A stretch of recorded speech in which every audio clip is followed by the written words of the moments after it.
Welcome to Sissy Fantasy World, where every story sparkles. Don't forget to subscribe for more magic. The lesson of becoming her cherry blossom. It started on a quiet Tuesday afternoon, the kind of day when the hallways hummed with lazy echoes and the smell of chalk dust hung in the still air. Everyone else had already gone home, but I was still there, sitting in the back row of Miss Langford's classroom. Miss Langford, my English teacher, had asked me to stay after class again. I wasn't sure whether it was because of my missed homework or something else entirely. She had that calm, knowing smile that made me feel like she could read every unspoken word inside my head.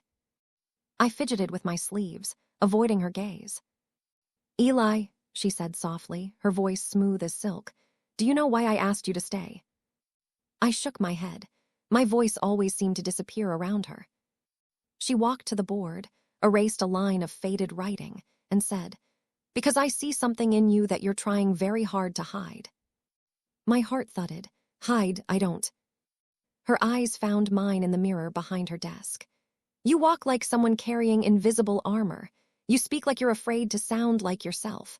And your writing," she paused, pulling my last essay from her desk drawer, "reads like someone who's lived two lives in one body." I froze. How could she know that? She came closer, her heels clicking softly. "You wrote about a character named Elise," she said, turning the pages. "A boy who wanted to be seen as a girl, not for attention, not for rebellion, but because it was the only way she felt alive." I swallowed hard. That was just fiction. "Was it?" she asked. Her tone wasn't accusing, it was gentle. "I think Elise might be you, Eli." Something inside me cracked, like a glass that had been trembling too long. I looked away, my cheeks burning. I don't know who I am anymore. Miss Langford placed a hand on my shoulder.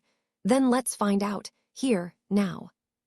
She walked toward the cabinet at the back of the room.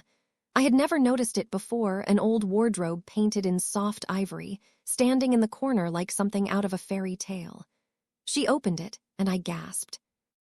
Inside were dresses, scarves, wigs, and makeup neatly arranged on the shelves. Soft fabrics, pale colors, shimmering textures. "Why do you have all that?" I asked, my voice trembling. "I used to run the drama club," she said with a little smile. "Costumes, characters, expression, they help people discover who they are. And today I want you to play a part." My throat went dry. "A part?" "Yes," she said, stepping aside so I could see the dresses more clearly. "You'll be Elise, just for one afternoon. You've already written her. Now you'll bring her to life." I hesitated. Every instinct told me to say no. But there was something magnetic in the way she looked at me, not judging, not mocking, just seeing. I reached out and touched a dress hanging near the front, soft pink chiffon with delicate lace sleeves. The fabric felt impossibly light against my fingertips. "Try it," she said softly. I took it from the hanger, my hands shaking.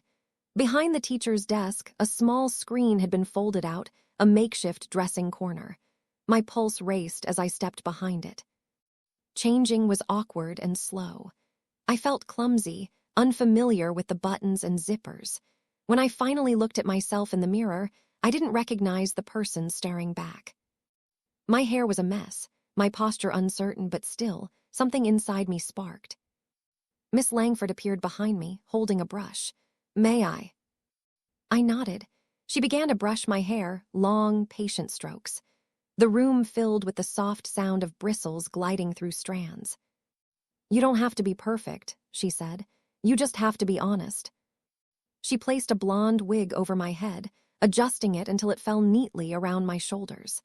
Then she stepped back, tilting her head. "Elise," she whispered, "say your name." I looked at my reflection, the shy boy who was now something else. "My name," I took a shaky breath. "My name is Elise."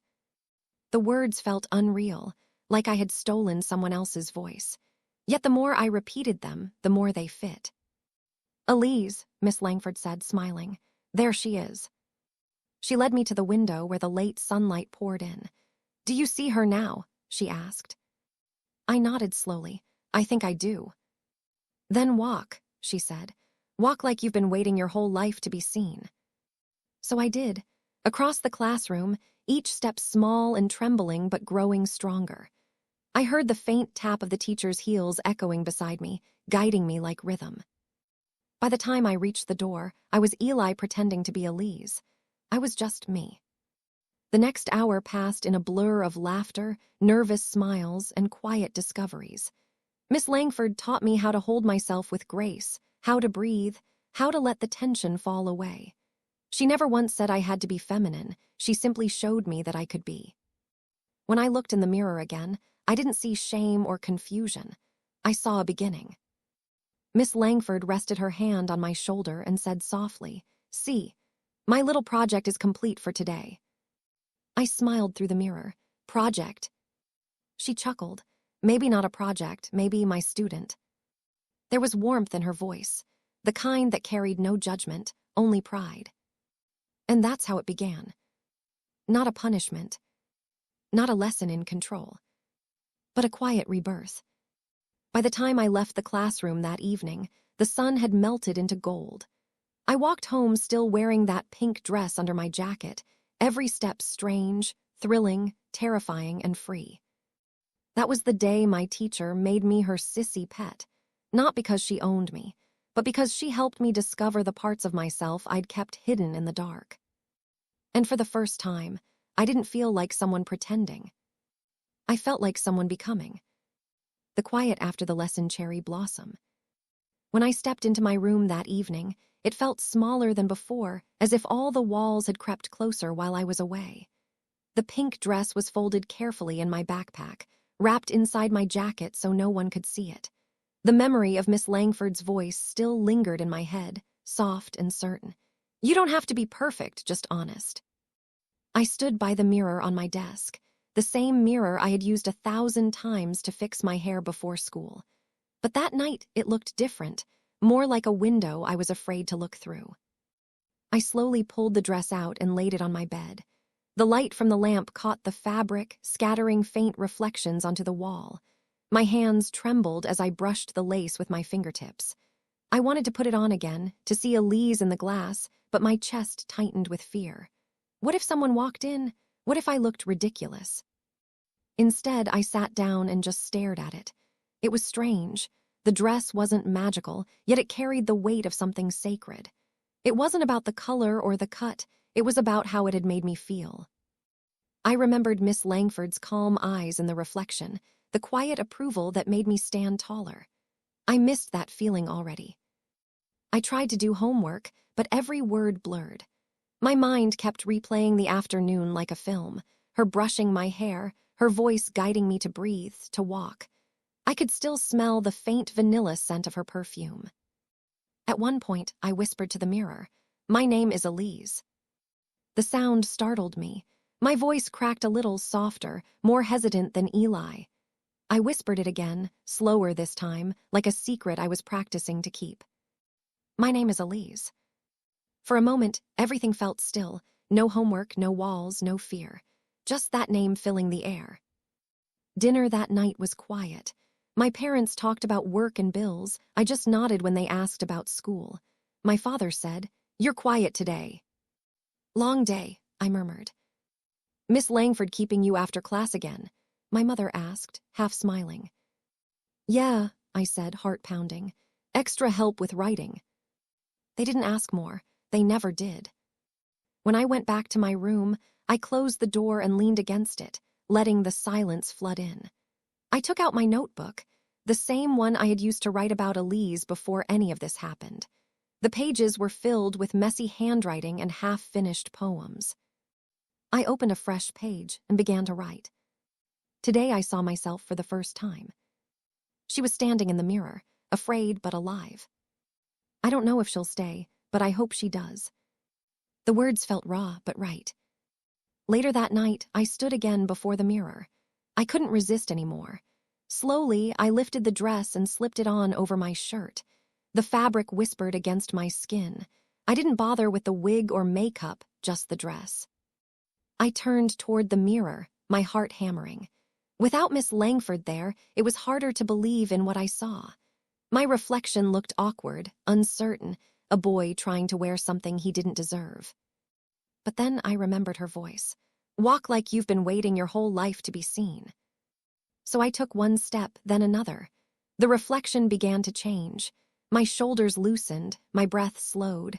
I didn't look like Miss Langford's project anymore. I looked like someone who belonged. I smiled, small and shy. Elise, I whispered. That night I slept with the dress folded beside me, under my pillow like a secret. I dreamt of standing in front of the classroom again, sunlight on my face, hearing Miss Langford's voice calling my name, not Eli, but Elise, as if it were the most natural thing in the world. When I woke up, the room was quiet except for the sound of birds outside. Morning light spilled through the window. I held the dress to my chest and closed my eyes, afraid that the feeling would fade. But it didn't. Even as I put on my usual jeans and hoodie, a strange confidence lingered, soft, invisible, but real. I looked at myself one last time before leaving for school. Maybe no one else could see it, but I knew. Elise was still there, hidden behind every breath. And somewhere, in the quiet corners of my mind, Miss Langford's voice whispered again, not as an order, but as a promise. You don't have to hide her anymore. Part 3, the next day cherry blossom.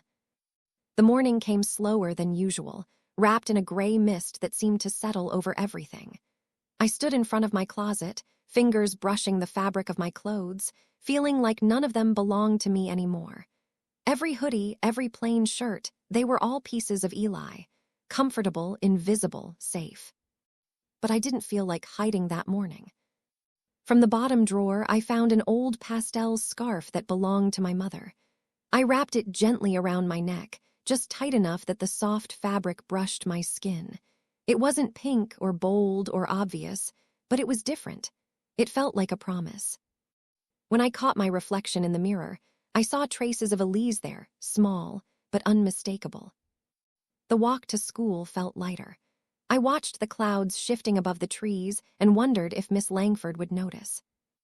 When I stepped into English class, the air felt charged, like I was walking into a memory.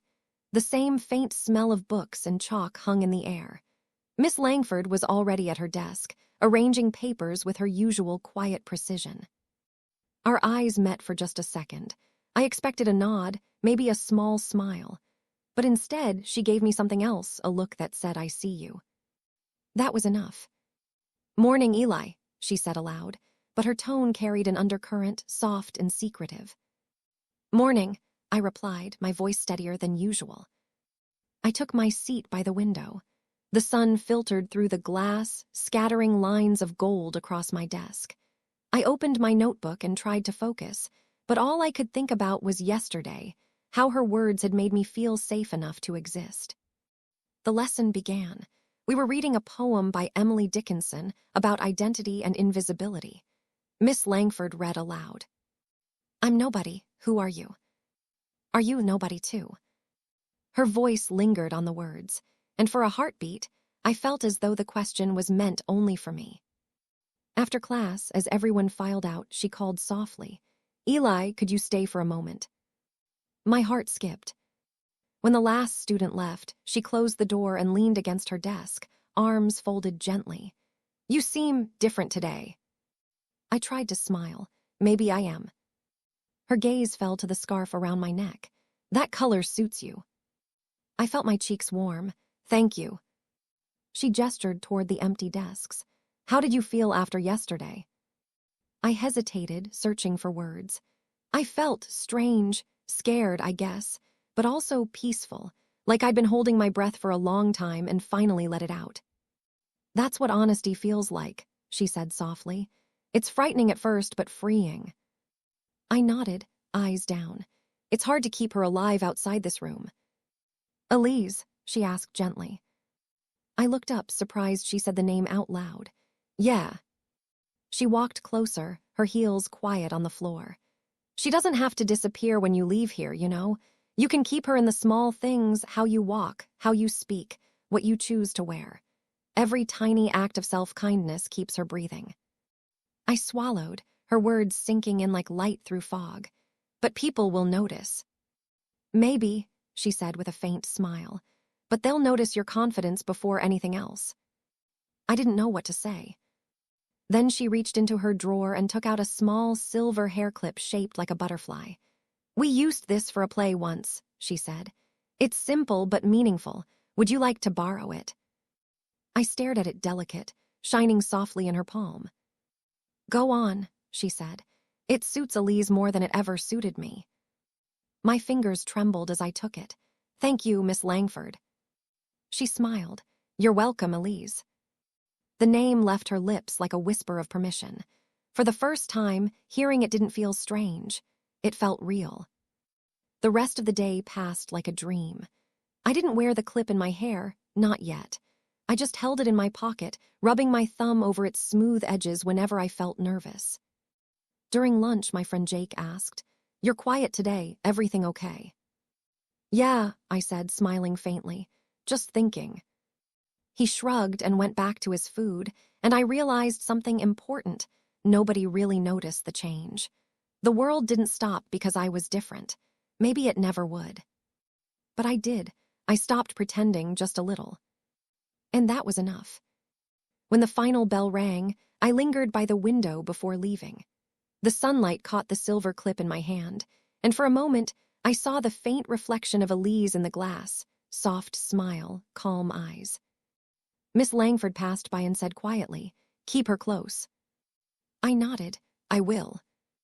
And as I walked home, scarf brushing gently against my neck, I realized that she wasn't just my teacher anymore. She was the first person who had truly seen both halves of me and hadn't looked away.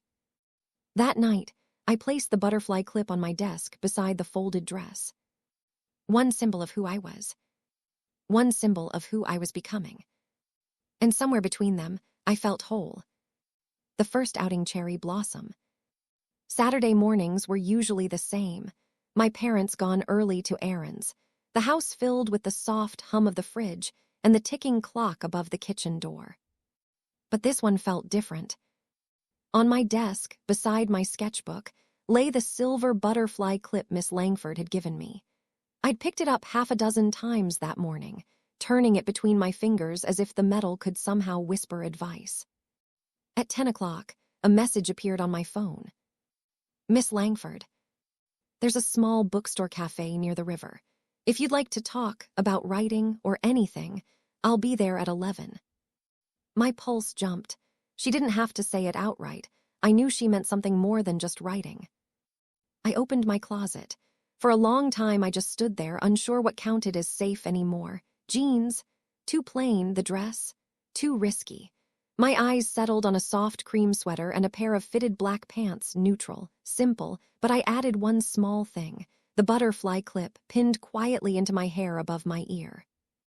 It was a tiny rebellion, but it felt enormous.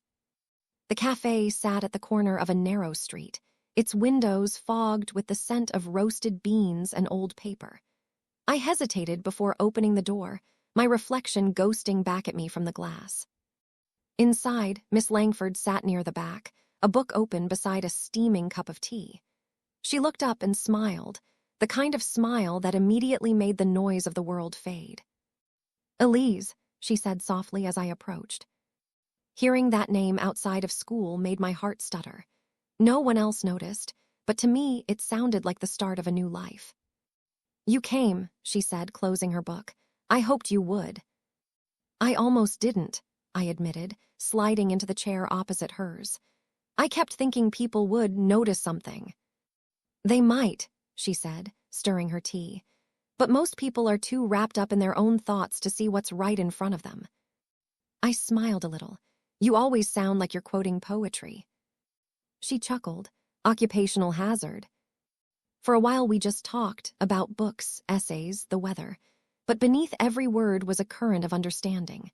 She noticed the clip right away. "It suits you," she said. I touched it lightly. I almost didn't wear it. "I'm glad you did. It's not the clip that matters, you know. It's what it represents, your decision to be seen, even in small ways." I nodded, staring into my cup. "It's strange. At school, it felt like we were in another world.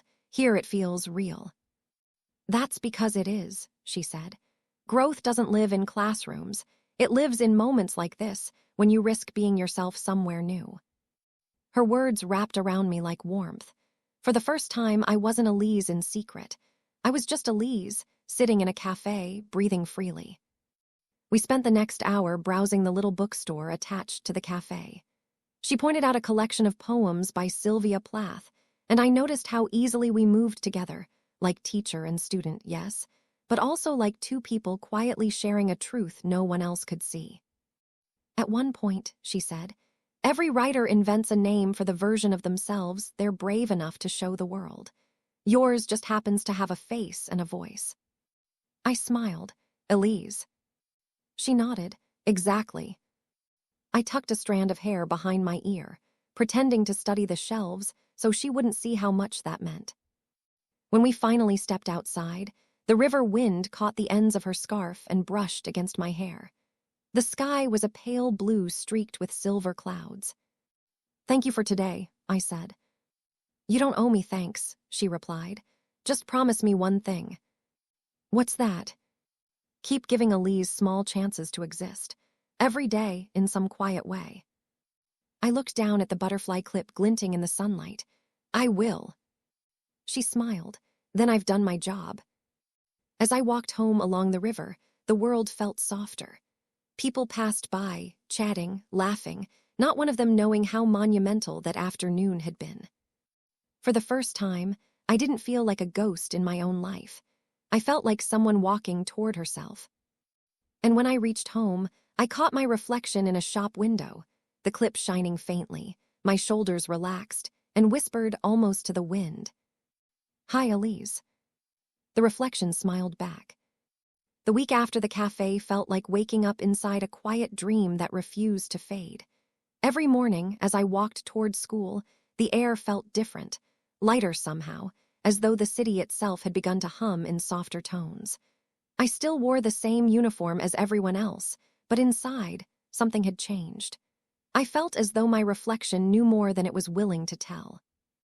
Miss Langford's classroom had always been my quiet place, but now it felt like a secret world. The way she looked at me when I entered, calm, proud, knowing, was enough to remind me of who I was becoming. She never said it outright, but every small correction, every patient glance told me, you are learning to see yourself. During group projects, I noticed how my voice softened naturally when I spoke, how my gestures had become lighter. One of the girls, Amira, commented one day, "You've really changed lately. Happier, I think."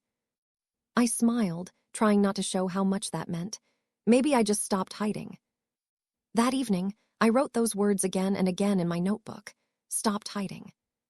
The ink bled slightly on the page, but I didn't mind. It felt true. The next day, the sun was warm through the classroom window. Miss Langford leaned against the desk, reading aloud a passage about transformation in literature. Change, she said, looking around the room, isn't about becoming someone new. It's about allowing the parts of yourself that have always been there to breathe. Her eyes met mine for a heartbeat longer than usual. My chest tightened with gratitude. At lunch, I sat by the window alone, watching the playground bustle below. For the first time, I didn't feel like I was outside looking in. The world moved on, but I felt still content. I touched my notebook, the one Miss Langford had encouraged me to keep, and wrote quietly. Being Elise isn't about pretending. It's about remembering. That night at home, I took the long way to my room, passing the mirror in the hallway. My reflection didn't scare me anymore. I brushed my hair back, tilted my head slightly, and whispered to the girls staring back, "You're doing fine." I left the light on while I slept. Somehow, it felt right, like a promise that the brightness inside me wasn't going to fade again. The announcement came on a Wednesday morning, the kind of day where the sky outside looked like faded paper, pale and uncertain. Miss Langford stood at the front of the classroom, tapping her pen against the board with that calm rhythm that always made me sit up straighter. "Next week," she said, "each of you will deliver a short presentation, 5 minutes on a theme from our current literature unit. You can interpret it however you like. Be creative." A soft murmur spread through the class. Some students grinned at the chance to show off, others slumped into quiet dread. I felt both emotions at once, tangled inside me like two threads pulling in opposite directions. When Miss Langford's gaze landed on me, it wasn't sharp or commanding, just steady. She gave a small, almost invisible nod, as if to say, "You're ready." That night I sat at my desk, the glow of my lamp wrapping the room in gold. The assignment sheet lay in front of me blank. I could talk about anything, a poem, a character, a theme, but all I could think about was change. I scribbled in my notebook. Transformation doesn't always come with permission. Then again, sometimes it begins quietly, when someone believes in you before you do. By the time I put my pen down, I knew my topic: identity as evolution. The week leading up to the presentation was a blur of half-slept nights and whispered rehearsals. I practiced in front of my mirror, watching how my voice shifted when I spoke with conviction. Some days I felt brave, others I wanted to disappear. Friday arrived too soon. The classroom felt smaller than usual, the air heavier. I could hear the ticking of the clock above the whiteboard like a pulse.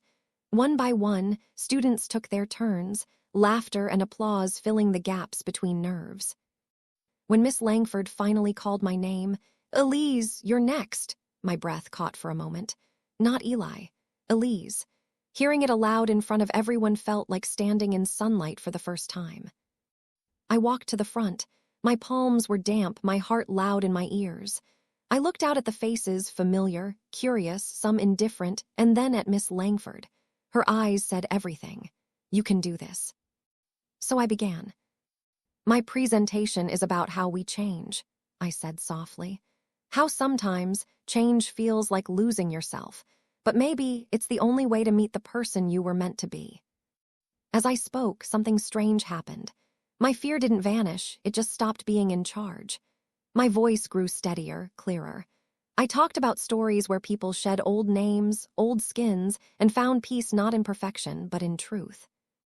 When I finished, the silence in the room stretched for a heartbeat, then came quiet applause. It wasn't thunderous or exaggerated, it was real.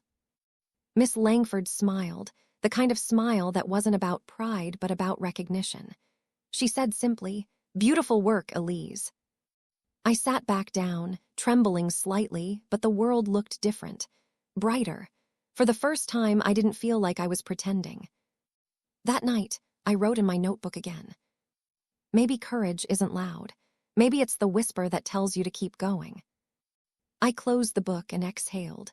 I didn't need to hide anymore, not from others, and not from myself. The afternoon sun slanted through the tall classroom windows, staining the whiteboard with long ribbons of gold. Most of the students had already left for the day, their laughter fatting down the hallway. I stayed behind, pretending to finish organizing my notes, though really I was waiting. Miss Langford was still at her desk, reading through the last of our presentation papers. The faint rustle of pages was the only sound in the room. After a while, she looked up and said, "You stayed later than usual." I smiled awkwardly. I wanted to ask about the next assignment. "Ah," she said, setting her papers aside. "Or maybe you just wanted to talk." Her voice wasn't teasing, just perceptive, like she could see through every layer I still tried to keep hidden. I nodded, and she gestured to the chair beside her desk. "I've been thinking about your presentation," she began. "You have a way of writing that feels honest. Have you ever considered joining the creative writing group?" I blinked. "The one that meets after school on Thursdays." She nodded. "Yes, we share poetry, short stories, reflections. You don't have to be perfect. You just have to be willing to listen to yourself."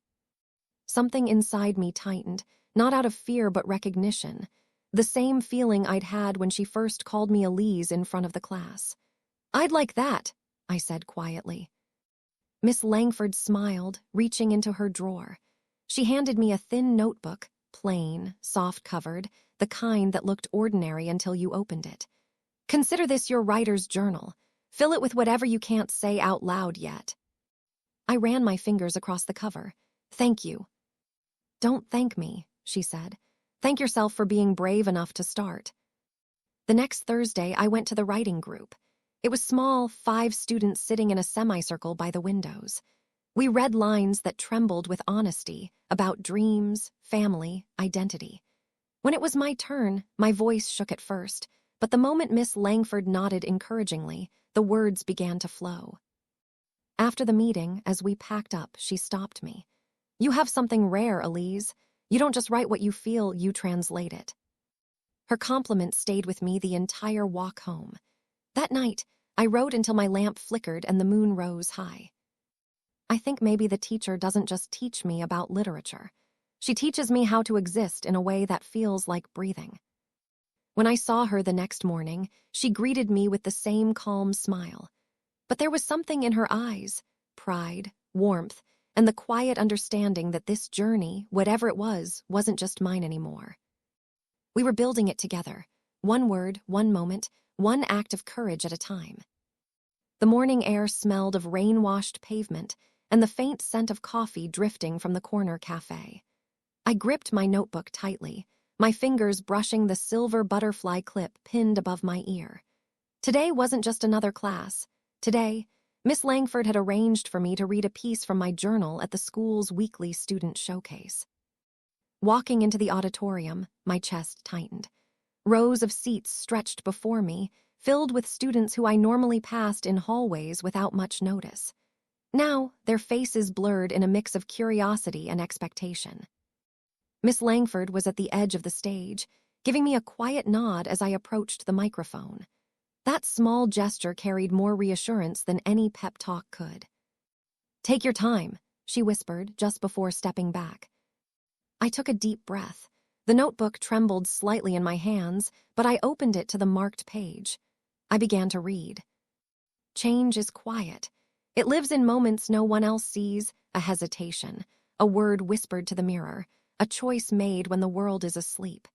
And yet, those moments shape us more than any applause ever could. My voice shook at first, but with each line I felt a subtle steadiness settling in my chest. I looked up, scanning the room, and realized something extraordinary. No one was laughing, no one was judging. They were listening. The applause when I finished was soft but genuine. Not overwhelming, but enough to make my ears burn with gratitude. Miss Langford stepped onto the stage after me, her smile quiet, almost serene. "Elise," she said, "thank you for sharing your voice. You've reminded all of us that courage isn't always loud. Sometimes it's the whisper that carries the most weight." I returned to my seat, hands still trembling, and felt a warmth blooming in my chest. This was different from standing in front of a mirror at home or rehearsing in a quiet classroom. This was real, me, seen and heard. Later that afternoon, as I walked home, the notebook tucked under my arm, I reflected on the week. Elise had moved further into the light. I wasn't just practicing bravery behind closed doors anymore. I was living it in small, tangible ways. Miss Langford's mentorship had given me more than guidance. It had given me the courage to step forward when I might have stayed hidden. At home, I pinned the butterfly clip back in my hair and wrote a final line in my notebook for the day. "I am not pretending, I am becoming." The reflection in the window smiled back, and for the first time, I didn't feel small. The next Monday morning felt lighter than usual. The sky was pale but clear, and the air smelled faintly of blossoms from the trees lining the school entrance. I walked through the hallways carrying my notebook like a shield and a talisman. Something inside me had shifted, I felt seen, even if only by a few, and it was enough to buoy my steps. At my locker, Amira and a couple of other classmates were chatting. "Hey," Amira said with a small smile, "your reading on Friday, it was really good." I froze, the words settling like sunlight warming my chest. "Thank you," I whispered, almost breathless. Jake, who usually teased me for being quiet, nodded as he passed. "Yeah, Elise, good job," he said, and gave the faintest grin. I blinked. Recognition. Not loud, not flashy, just acknowledgement that the world could see me, even a little, and that it didn't break me. In class, Miss Langford noticed, of course. She had that subtle look again, one that seemed to say, "I told you so, and now they see it too." After the lesson, she motioned for me to stay. When the last student left, I lingered near my desk, heart still racing from the small interactions earlier. "You handled yourself well," she said softly, leaning against the edge of the desk. Recognition isn't always immediate. Sometimes it starts with one person noticing, then another, then it builds quietly, like sunlight through a window. I looked down at my notebook, fingers brushing the edge of the page. I didn't expect anyone to notice, I admitted. Sometimes noticing isn't the point, she said. The point is that you kept going anyway. You showed up even when it was scary. And now, others are starting to see the truth in that courage. Her words settled over me like a warm blanket. I felt both small and infinite at the same time. I finally met her eyes. "I'm glad you're proud of me," I said softly. She smiled, the kind of smile that held quiet pride without fanfare. "I am, Elise, but remember, pride isn't mine to give. It's yours to claim. You've earned it by simply being yourself." That afternoon, on the walk home, I found a quiet spot near the small park across from school. Sitting under a tree, I opened my notebook and wrote slowly, deliberately. People are starting to notice me. Not all of them, not yet, but enough. Enough that I can breathe a little taller. I paused and looked at my reflection in the puddles left by the morning rain. The butterfly clip shimmered faintly in the sunlight. I whispered to myself, almost shyly, "I am Elise. I am here." And in that moment, the world felt softer, more honest. I didn't need everyone's recognition. Just a few glances, a few words, and the affirmation from Miss Langford was enough to remind me that becoming Elise wasn't about performance. It was about existence. The first light of Saturday morning poured gently through my bedroom window, painting my walls in soft gold. I sat at my desk, notebook open, hands hovering over the pages, but I didn't need to write. The words had already formed inside me, a quiet chorus of all the lessons, moments, and encouragements that had carried me here. Elise, I whispered the name, feeling it settle like a warm pulse in my chest. No hesitation, no fear, just recognition. The reflection in my mirror smiled back at me, soft and confident, a quiet affirmation that the girl I had been dreaming of becoming was no longer a dream. She existed. She was me. I pulled the silver butterfly clip from its place on my shelf, holding it up to the morning sun. Light passed through its delicate wings, scattering tiny flecks of brilliance across the wall. I clipped it into my hair, adjusting it just so. The small act, seemingly insignificant, carried the weight of every step I had taken to get here. The afternoons spent in Miss Langford's classroom, the quiet walks home with my notebook, the nervous rehearsals in front of mirrors, the first public reading, the subtle acknowledgement of classmates. Every step, every risk, every word had led to this. Walking through the hallways of my home, I moved differently now, not deliberately, not for anyone's gaze, but because it felt natural. My posture was upright, my steps measured, my breathing even. Even in the quiet solitude of my own space, I carried myself with the calm assurance of someone who knew they belonged. By mid-morning, I found myself at the small cafe by the river, the same place where Miss Langford had guided me through my first public recognition of Elise. The familiar scent of brewed coffee and old books wrapped around me like an embrace. I slid into a chair by the window, notebook in hand, and began to write. I wrote about transformation, not the theatrical kind, the kind that demanded applause or attention, but the subtle, personal kind. I wrote about courage, about identity, about the quiet victories that no one else might notice, but which changed everything. Each word felt alive, each sentence a bridge connecting the girl in the mirror to the world outside. When Miss Langford arrived, her calm presence filled the small corner of the cafe. She smiled at me, the way she always did, as if to say, "I see you," and I always have. "Good morning, Elise," she said softly, sliding into the chair across from me. "Good morning," I replied, voice steady, carrying the confidence that had been growing silently for weeks. She studied my face, tilting her head slightly. "You've changed," she said, though it wasn't a statement of surprise. It was an observation, a quiet acknowledgement of the journey I had undertaken. "I've been learning," I admitted, feeling the weight of the words and the truth behind them. "Not just about writing or presentations, about me." "And what have you learned?" she asked. I closed my notebook, the pages filled with reflections, stories, and quiet revelations. That Elise isn't someone I have to pretend to be. She's always been inside me. I just needed permission to step forward to exist fully. Miss Langford's smile softened, warm and proud. And now you have it always. That afternoon, back at school, I walked through the hallways and noticed small changes around me. Classmates who had once ignored me now glanced my way, some offering quiet smiles or polite nods. No grand gestures, no fanfare, just subtle recognition. And it mattered. Not because I sought their approval, but because it confirmed that my quiet presence carried weight, that my existence mattered in this shared space. I lingered by the window during lunch, watching sunlight scatter across the playground. The girl who had once hidden in shadows, afraid to be noticed, now stood in her own light. And it felt natural, effortless, and true. That evening, I returned to my bedroom and stood before the mirror. The butterfly clip gleamed softly, my reflection steady and unflinching. I smiled, softly but fully, the kind of smile that comes from knowing you've faced your fears and found yourself waiting at the other side. I reached for my notebook, opening to the first page I had ever written as Elise. The words were messy, tentative, unsure, but every line carried courage I hadn't yet known I possessed.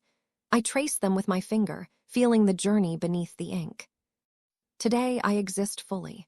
Not because anyone demanded it, not because it's convenient or easy. I exist because I am ready to be myself. I am Elise, and this is only the beginning. I closed the notebook gently, as though tucking the past safely away, and looked at the girl in the mirror. Her shoulders were relaxed, her eyes calm, her heart steady. For the first time, I didn't feel like I was becoming someone else. I was simply becoming. And in that quiet certainty, I knew the world could watch, could notice, or could ignore. It didn't matter. Elise had arrived, I had arrived, and that was enough. The sunlight faded into the soft glow of evening, casting warm shadows across the room.